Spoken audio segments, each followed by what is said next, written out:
GPS मतलब global positioning system, जिससे हर एक भारतीय जुड़ा हुआ है। हर एक भारतीय अपने फ़ोन में, हम भी, आप भी, कोई भी अपने फ़ोन में जीपीएस निकाल के ही कहीं जाते हैं, कोई काम करते हैं। अगर जगह की जानकारी हो भी, फिर भी हम हो सकता है कि दूरी पता करने के लिए जब भी हमारा जीपीएस ऑन रहता है, अमेरिका को पता चलता रहता है कि हमारी पोजीशन क्या है, हम किस क्षेत्र में कब तक कितने देर के लिए रुके हुए हैं, हमारा मूवमेंट क्या हुआ, कितने पूर्व पश्चिम उत्तर दक्षिण हम गए, किस टाइम में हम कहाँ थे, किस टाइम में हम कहाँ पहुँच गए, बीच की हमारी स्पीड क्या थी। हर एक चीज़ का डेटा अमेरिका के पास है।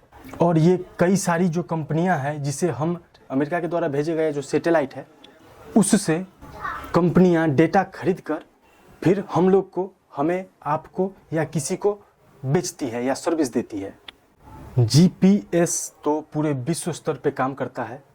ग्लोबल पोजिशनिंग सिस्टम ये अमेरिका के द्वारा इजाद किया हुआ है। पर इस जीपीएस सिस्टम की असल में शुरुआत रसिया से की गई थी, जब रसिया ने अपने सैटेलाइट को भेजा और उसमें एक ऐसा सिस्टम सेट किया जिससे उस सैटेलाइट का पता हम यहीं बैठे बैठे लगा सकते थे। रसिया ने अपने सैटेलाइट का पता लगाने के लिए जिस सिस्टम का यूज किया वो सक्सेसफुल रहा, तो उसी को उसने रिवर्स कर दिया।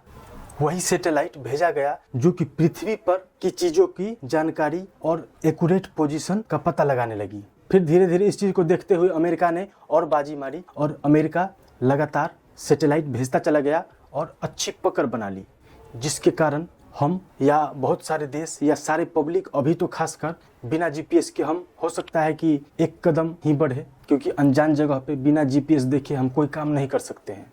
भारत का अपना जीपीएस सिस्टम जिसका नाम नाविक है, NAVIC, नाविक। नाविक का मतलब तो हमारे तरफ, हमारे भारतीय संस्कृति सभ्यता के हिसाब से नाविक का अर्थ नाव चलाने वाले से कहा गया है। इसमें भी दिशा दिखाने वाले का नाम आप बता सकते हैं, क्योंकि नाव चलाने वाले हर दिशा को जानते हैं और पानी की दिशा जो सफ़र करते हैं या कई बार घूमने जाते हैं उन्हें नहीं पता होता, लेकिन नाविक को हर चीज़ पता होता है। जो कि इसरो के द्वारा भेजा गया सैटेलाइट जो पृथ्वी के चारों ओर पहले स्कैन करती है अपना डेटा, ये इंडिया तक ही सीमित रखती है। भारत के बॉर्डर से 1500 किलोमीटर आगे तक की जानकारी ये रखती है।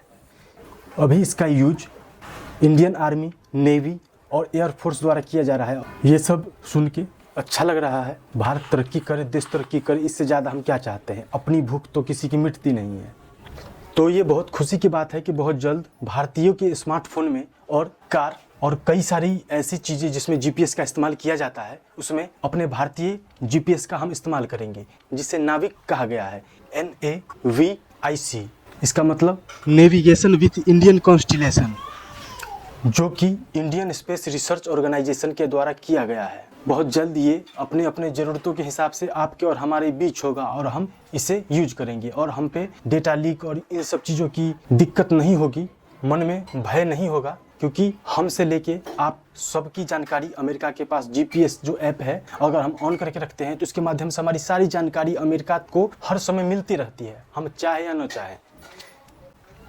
ऐसे ही इतिहास में दर्ज है, जब कारगिल वॉर के समय पाकिस्तानी अलग अलग घुसपैठिए अलग अलग जगहों से घात बनाकर भारत में घुसने और भारत को बर्बाद और तबाह करने की कोशिश कर रहे थे, तब भारत ने अमेरिका से सैटेलाइट पीएस सहायता की मांग की थी, पर अमेरिका ने इनकार कर दिया, जिसके कारण हमारी मिलिट्री को बहुत ज़्यादा परेशानी हुई, हमारी आर्मी को दिक्कतें आई। लेकिन कोई बात नहीं, ऐसे ऐसे करके ही तरक्की की जाती है और अपने आप में किसी चीज़ को हासिल करने की काबिलियत भारत के पास है।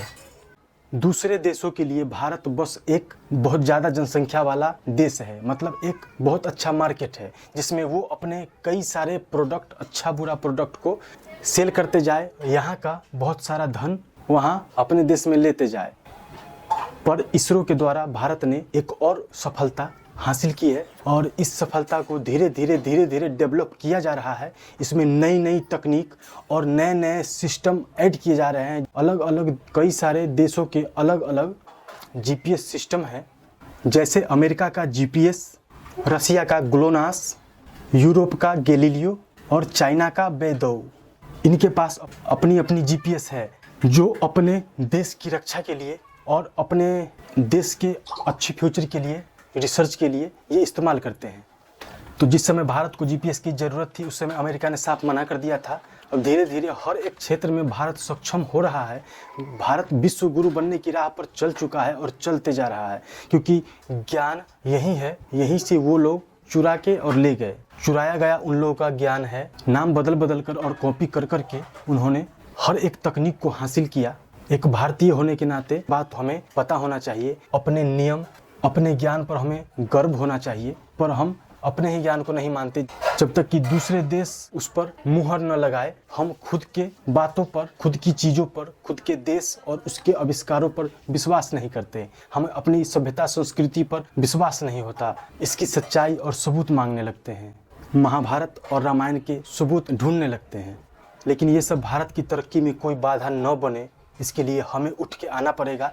अभी के समय में जो भी नवयुवक हैं सभी उठकर आए, अपने भारतीय मूल कल्चर को बचाइए। कल्चर से बढ़ के हमारे लिए कुछ नहीं है। सऊदी अरब के पास अपना कल्चर है, अमेरिका के पास अपना धर्म, कल्चर, हर एक सिस्टम है, और भारत के पास भी अपना धर्म, सिस्टम, कल्चर, हर एक चीज़ है। पर हम अपनी सिस्टम को छोड़कर दूसरे के सिस्टम की ओर खींचे जा रहे हैं, जिसमें भले ही हम समझ रहे हैं कि हमारी भलाई है, मगर आगे आगे देखिए कि आप विलुप्त होने के कगार पर नहीं पहुंच गए तो फिर आप हमें क्या कहिएगा और हम आपको क्या कहेंगे। फिर कहने सुनने वाली कोई बात नहीं होगी। हो सकता है कि हम आप न हो, हमारी अगली पीढ़ी इस दुख को झेलते रहे, समझते रहे, सोचते रहे कि हमारे पूर्वज ने इतनी बड़ी गलती, इतनी बेवकूफ़ी क्यों